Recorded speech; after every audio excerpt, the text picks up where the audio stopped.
So let's say, okay, let's move past the candidate side. Now I work at company X that's using AI in all kinds of ways that I didn't even dream a company might be using AI. What Mhm. are some of the things that are going on behind the scenes that people probably don't know about? Yeah. So in hiring, we see the one-way video interviews that can be analyzed by AI. We've seen gamified assessment where you play sort of a game to understand what personality you are, and if you were, and it's usually calibrated by people in the job playing the game. So if they have like a risk, if they're all risky accountants and you hire new accountants, and if I'm a job seeker who's also likes risky behavior, I might land on the yes pile. So there's a lot of questions about like maybe I'm a maverick and playing video games, but it doesn't have to do with any real life actually that this would be used in real life in the job. Mm-hmm. But there are questions about that. But what we see also at work is like we see that 8 out of the 10 largest companies in the US survey their workers. So we probably see like every keystroke recording, everything you type, everything you put into shared apps. We see sentiment analysis of like Slack messages, emails, your Zoom calls, right? All of that can generate transcripts or text that then can be analyzed, and they can look for certain signals of bullying, toxic work environments, who speaks the most, who's a bully in Zoom meetings, maybe, to non-compliance, inappropriate behavior. And some tools that I looked at even said that they could find instances of self-harm in social media. So some companies also do, it's called continuous employee background checking. So just continuously look at your social media and make these inferences. We don't know a whole lot how good it is, and usually AI isn't very good yet with like sarcasm, humor, and also doesn't often know.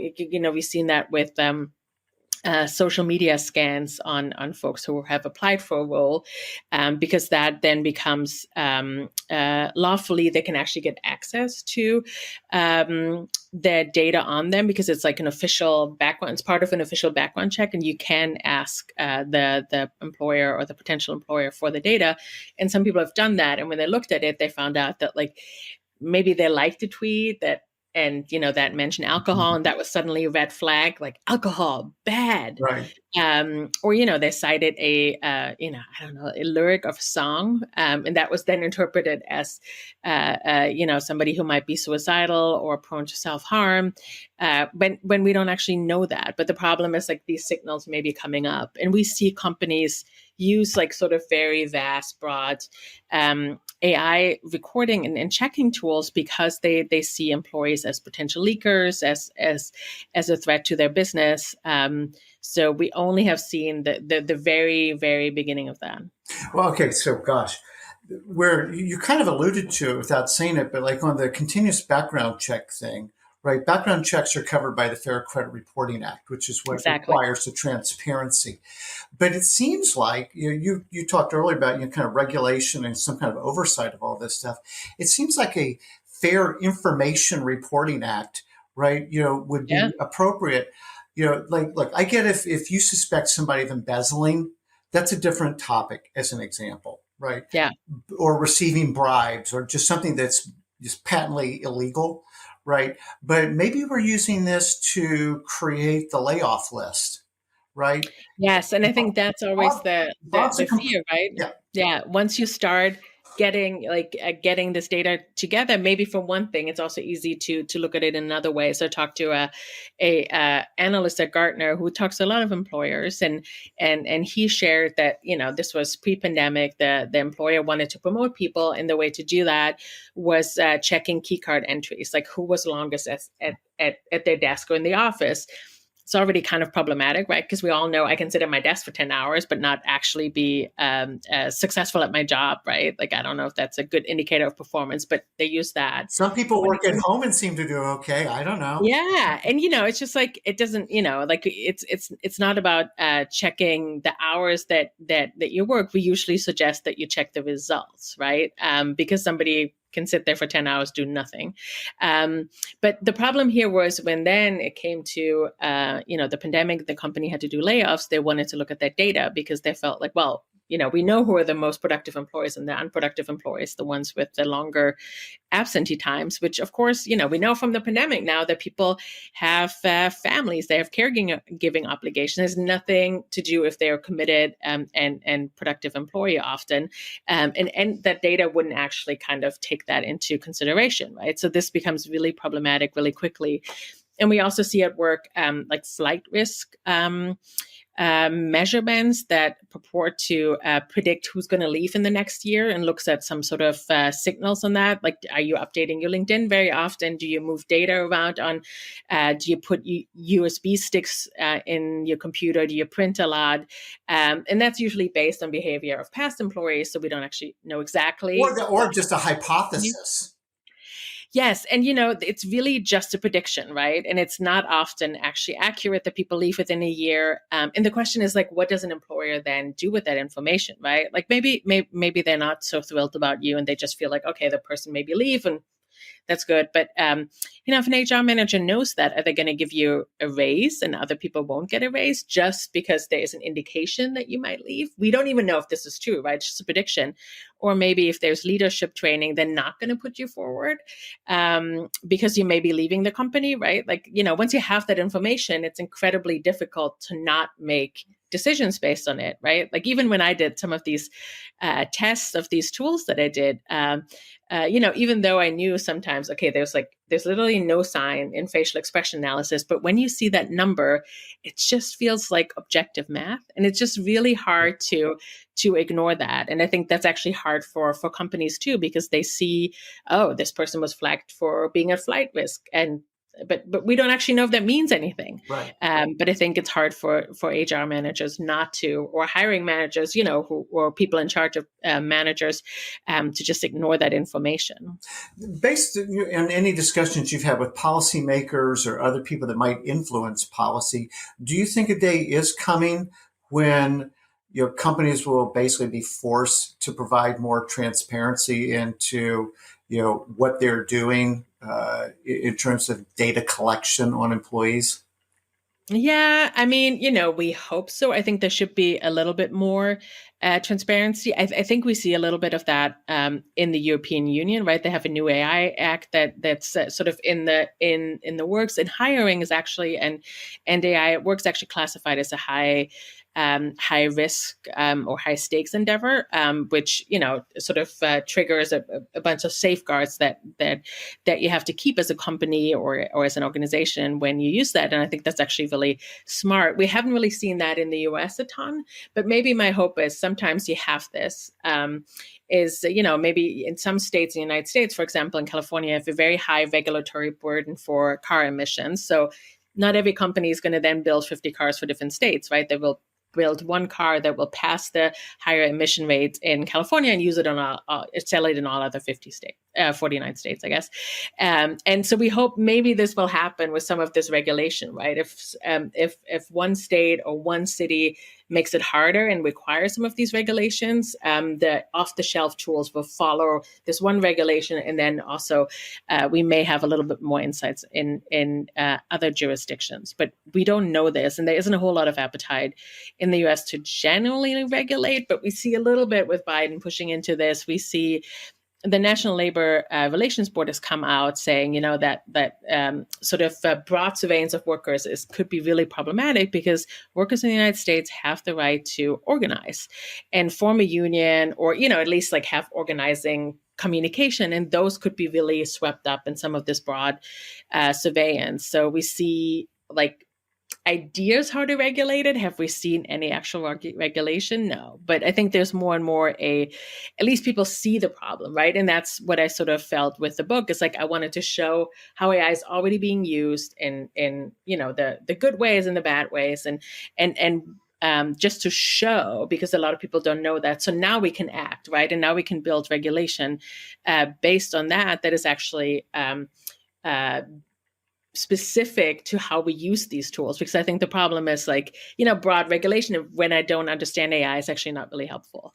So we kind of have to know, like, how is it being used and where does it go awry? What do we know? And then we can, like, build guardrails towards that, and not just like a broad, big regulation. So, that's my take on it. Last little topic, and then we'll start to put a bow on this. As a worker, this is very broad. Should I be freaked out that AI is going to take my job? I mean, look, the AI that is mostly used for monitoring and surveillance is not going to take your job, because it's like predictive AI, right? That looks at signals and compute, analyzes signals inside the company. So I think we see a little bit that maybe AI is going to be kind of your manager or your boss, in a way, checking, like, do you send enough emails compared to other workers, right? Like, there are people who are very successful, do X, we can check their behavior. So maybe the AI will remind you, hey, you should like send as many emails as that person. Have you talked to Tracy recently? She's really successful, right? Like, we can see like some sort of nudges and reports. And then there's generative AI, which I think will have a profound impact on a lot of our jobs, and will take a little bit of the mundane, everyday sort of stuff that we all hate to do away from us. And my hope is that jobs will then evolve, right? I get to do like more of the creative stuff that AI is not going to be able to do. So my hope is that like our jobs will be better. I'm sure some of the jobs, kind of like elevator attendants who had to push the knobs and all of that, maybe 80 or 100 years ago, they went by the wayside. But hopefully they found all other new jobs, and hopefully that will help us as well. But that is like ways out. That is not tomorrow. And you talked about 8 out of 10 a couple of times to the biggest companies or whatever. Yes. I don't know what the right scale is, but 1 is like not even paying attention. 10 is this is fully deployed. Where do you think we are kind of on a AI intelligence, AI utilization scale right now? I think we see that companies starting to, I think it's, deployed in hiring a lot, because I think it's a pretty easy use case, right? Like, you have a lot of people that are apply. You need a technological solution. You don't want humans to necessarily read the resumes, because they have all this unconscious bias. So it feels like, okay, this is a good use case. I'm not saying it actually is, but I think that we see a lot of. It's not a good deployment of it, but it's a good use case. Yes. The deployment we have to work on, what tools we actually build and use here. But we see a pretty high penetration there for the surveillance. Like, I wish I had better numbers, but we don't know, and we don't know because companies don't have to tell their employees most of the time, and case law has been in their favor. Like, whatever happens on a work computer in the United States is usually, there's no expectation of privacy, and this belongs to their employer, and they can do whatever they want. Sometimes, and I think this is another forced consumerism sort of point. Like, I remember when I started my first job, maybe the first day when you like log into whatever their Google Mail or whatever infrastructure, maybe there's a little note, we might monitor the space, and you have to consent to that. First of all, you may forget about it. Maybe you've never read it. Also, you're going to say no and like walk off the job on the first day, and you may forget about it, right? So like, some folks are very diligent, and they use a second computer at all times. They never use the computer issued by their employer to do any, send even personal emails. They don't want to run their personal emails on that computer, because it can all be sucked in. We don't know exactly the limits. And there's some people who feel very strongly that they don't want any apps from their employer on their phone, because they could swipe up, vacuum in other data. And we don't know the limits. But I think what we see sometimes, we see some companies now pushing into sort of wellness and healthcare. There's one that I looked at that, it seems very benign and wants to personalize benefits. But when I listened to the demo and they were like, oh, here's Aiden, this is a synthetic example, but they were like, Aiden, we see from his benefits that he dropped his spouse from his medical plan. So we think, the computer will infer that this person is now going through divorce and suggest therapists to them. Here are some therapists in your network. You should call them. And, seems very benevolent, and maybe it will help Aiden, who knows? But I also feel like for a lot of employees, it's like, wait a second, like, why does a third party company have access to this like very personal benefits data, and can make inferences on that and knows all of that? So I think, we will see more and more of that.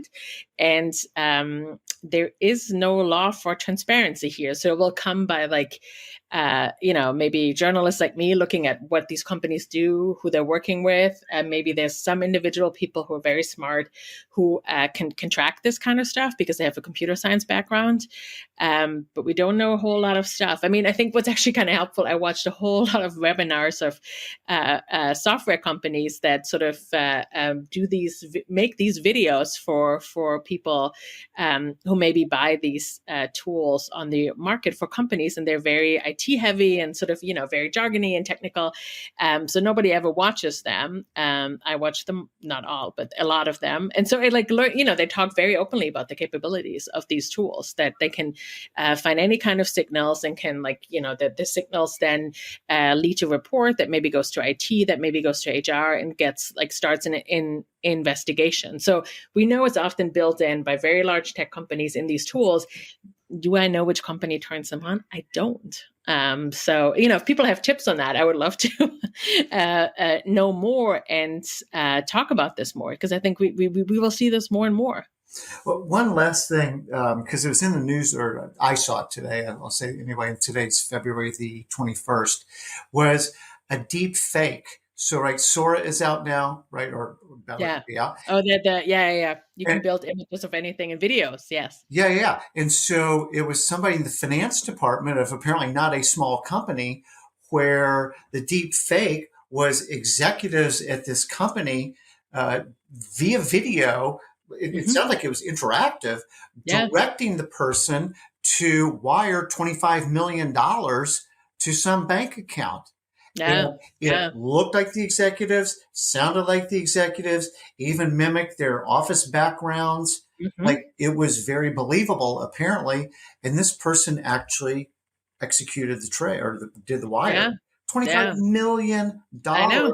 And we've seen this before with like audio deepfakes, right? That somebody got a call from what sounded like the CEO, because, often the audio is out there and you can train a tool, and now you can do that with video. So that, the question sort of the authenticity of factual content, right? But I think it's also speaks to like what I've done. And this was like a couple of years ago. I tricked some of these one-way video interviews by actually, I wasn't on screen. I was sitting next to the screen and I was typing in my questions, and I had an early deep fake say the words that I was typing. So I wasn't actually speaking. And I got results. Like, none of the companies actually, none of the vendors that deployed these tools had any kind of security protocol, right? Like, we see this in facial recognition technology. At least you have to move or something to indicate that you're a moving and breathing human. You can't just hold in a photo to open a door most of the time. So we see there's a whole lack of security processes on any kinds of ways that work. So I think, the FBI put out a notice like 6 months or a year ago saying like, hey, employers really need to be aware of this. Like, there's like candidate swapping in interviews, but also like, it could be a real hacking problem for companies, because, if you employ somebody remote, they had somebody else, or they used to deep fake to do their employment videos. They may get access to the computer systems on day one. So it's not only about like somebody lied and it's the wrong employee who shows up, and maybe they don't, they're not as good as a coder as you thought they would be, but actually like you might give them access to very sensitive data and they start vacuuming out. So there's a whole lot of new world there that we haven't fully figured out, either as employers or employees and job seekers. Yeah, it's weird, Hilke, because I mean, it sounds like science fiction, right? I mean, it sounds like you're watching a Yeah, movie, I know. where the title is, 2205. You're like, well, yeah, that's a long time from now. It's like, no, this is kind of happening like right now. And it seems so bizarre. Well, that can't be real. And Yeah. it's No, it is very happening. And real. it feels sometimes like very Orwellian and dark, but the reality is like a lot of these tools are not very good. But the problem is they still make decisions. And in this case, they also make flawed decisions. So that is gets even more problematic, right? We don't know a lot about these tools. In science fiction, it's usually like these tools are always right, and they sort of create this like over the top surveillance. Yes, you may be surveyed, but like who knows if the sentiment analysis is any good? But the problem is if those kinds of analyses are then used for That's right. employee decision, this can be really difficult, right? It could lead, it could be signals. And we've seen this from surveys that company leaders do want to use some results from AI tools with many other decision making in layoff decisions, right? If you have no data, or if you have one data point that is maybe a flawed productivity algorithm, you may want, some companies may want to use that. Well, in Because fact, they would even call it a yeah, data-driven decision, right? yeah. It's like, well, yeah, but no. So, Hilke, this is a fascinating topic. I could keep you on this call for another 2 hours, easy. Is there anything that we didn't talk about quickly before I let you go?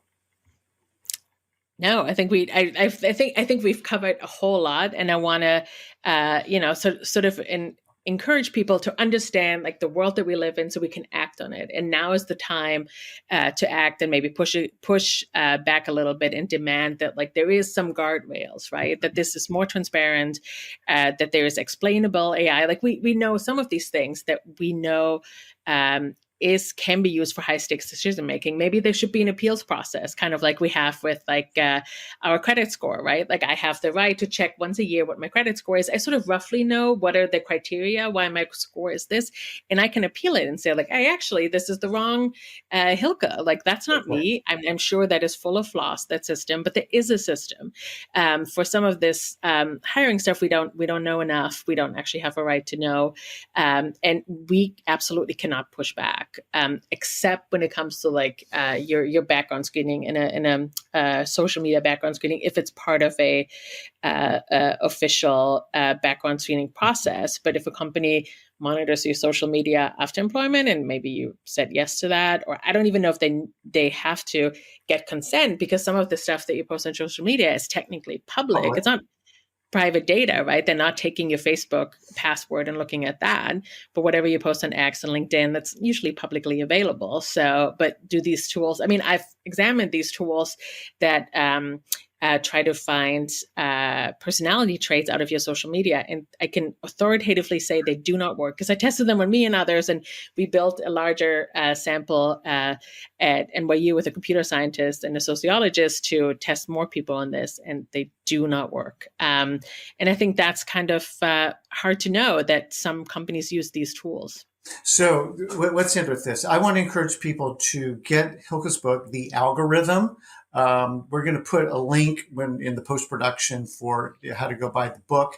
Also to follow you on LinkedIn, because you write about this and post on this pretty frequently. Yes, yes. And LinkedIn is a perfect way to talk about this, right? Like there's so many job seekers, HR managers, people who like care about the world of work Exactly. congregate there. So it's like, I've sort of abandoned Twitter more or less, and, as many journalists have for obvious reasons. But I also feel like, well, this conversation about the future of our work needs to happen on LinkedIn. So I encourage people to get in touch with me to share maybe their experiences, or, if they have any comments, feedback, if they think I missed, big things, I do want to know about that. Yeah. So what I love about the book is, I mean, you're driving awareness. You're starting to kind of pull the shroud back a little bit, that it's not like Yeah. this unfathomable thing, that only, somebody in, Mountain View understands. So I think it's great, because you lay it out in a way that real people can understand. You're an Emmy Yeah. Award-winning investigative journalist, so it's not just one person's rant on I hate AI or AI's. Yeah, I mean, in fact, I started it because I think AI is a transformative technology, You know. and I wanted to understand it. And, and I think also like, that is maybe like a good thing of journalism. I already found people who have been affected by these technologies in profound ways. So I think like, talking to real people and understanding what is happening to them has like really been eye-opening to me, to pull out some of like maybe like the science behind it, which I think we should talk about it, but like in ingestible levels, and also understanding here's how it affects people. It's not just like AI philosophy or theoretical examples. No, like there's hundreds of people, millions of people who are looking for jobs, and they have to apply to hundreds of jobs. And I think, I think when in doubt, and you have like done some of the things that leading folks in the space recommend to, AI make your resume machine readable, yada yada yada. It's not you. Like we know from the data that it often takes hundreds, sometimes thousands of applications to find a job. It's not you. It's probably that tool in the middle between employers and employees that who knows what it's acting on, but it's like at one point it's just a numbers game.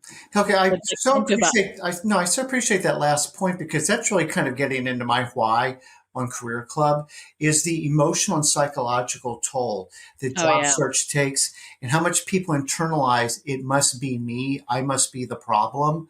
And thank you for saying it's probably not you, actually. It's the process. It's the system isn't efficient at all. And therefore it drives all this inefficiency that comes through as rejection. And it's not really you. It's just a messed up system that hopefully, to your point, because we want to be optimistic and hopeful, that technology can ultimately be a solve for this. But right now, what we see in a book like yours does such a great job of illuminating, we're not all the way to bright yet. That's for sure. So. Yeah. I think we rush to sort of digitize processes that are actually not really working when humans do them either. So let's actually change this all. Like, what are like ways to hire that are not built on old processes that we just digitize or use AI for, but like how can we actually improve this whole system? So I think there's a lot to be done, and it doesn't always have to be AI tools. In fact, some of the more traditional tools like regression analysis that uses just a few variables versus everything that's on a resume, they're often actually as predictive, and you don't have the stuff coming on like first names or locations or hobbies that baseball your school that says more about your background, right? Your socioeconomic status and your background, that actually if you're qualified for the job. And I think, I know that like HR folks and everyone, they don't want to use that either. They want tools that actually find people based on merit, on their skills, on their experience, like, and not on their background and who our parents are or where we come from. Like, so I think we all have to push into the space and make it better. Awesome. Well, you're doing a very big piece of making it better. So thank you for that. And thank you for taking a few minutes today. Everybody, thank you all so much for listening today. Again, please go by The Algorithm by Hilke Schellmann. Follow her on LinkedIn, comment as she said. And also, again, please check out the resources that we have for both employers and for job seekers. We're here to help you, and by bringing you high quality content with award-winning people like Hilke. So thank you again so much. Hope everybody has a great day, and I'll see you soon. Hilke, thank you.